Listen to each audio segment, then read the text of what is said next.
unang-una ay yung pagpapasalamat ko sa ating mga Filipino community members dito sa Singapore. At kahit yung mga individuals lang no, na hindi kasama sa mga Philcom groups, dahil marami sa kanila ang naglaan ng oras ngayong araw na ito, October 25, para magkasama kami at mabigyan kami ng pagkakataon sa mga kasama ko, si Attorney Vic Rodriguez, si Attorney JV Hinlo, Attorney Jimmy Bondok,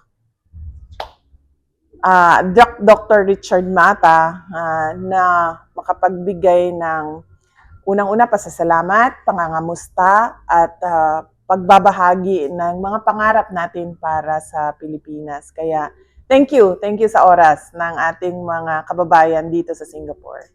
Ma'am, bilang isa sa mga pinakamaunlad na bansa sa Asia, ano po sa tingin ninyo ang sistemang nakita ninyo dito sa Singapore, gaya ng transportasyon at kaayusan na maaari nating mapag-aralan at maipatupad din natin sa Pilipinas? Oo, nakakalungkot nga kasi itong pagbisita ko ngayon sa Singapore, hindi ako nakapag-public transportation dahil nagmamadali lagi. Ang gamit namin ay Grab.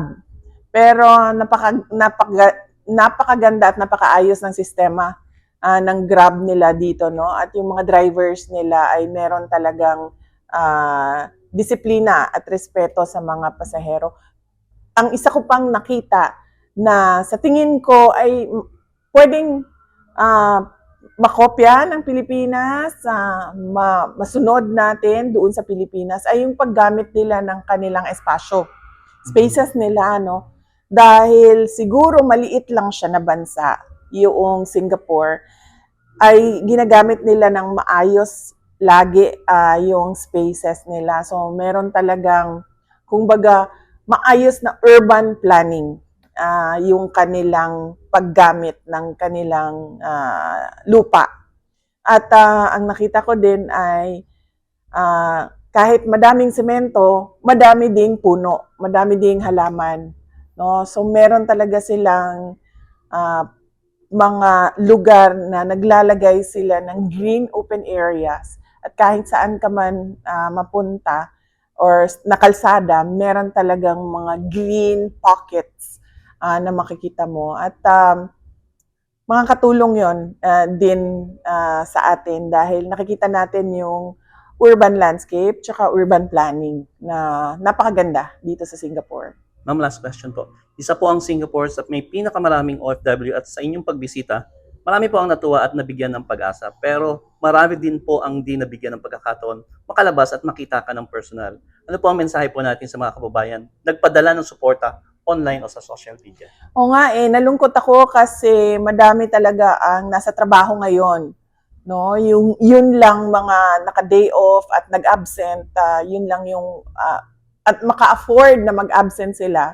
Yun lang yung nakasama natin ngayon. Pero ang Singapore is about 200 to 250,000 Filipinos, no, living in Singapore. At napakalaking population yon at sayang at hindi lahat makasama ngayong hapon na ito. Pero sana ay sa susunod, always looking forward to the next visit para makasama ulit ang ating mga kababayan dito sa Singapore. Pero kahit man na hindi personal yung pagkikita namin ngayong pagbisita ko, sana ay sa susunod magkita at sana ay lagi silang nasa magandang kalusugan, bigyan sila ng mga biyaya ng Diyos sa kanilang buhay at sana ay lagi nilang ipaglaban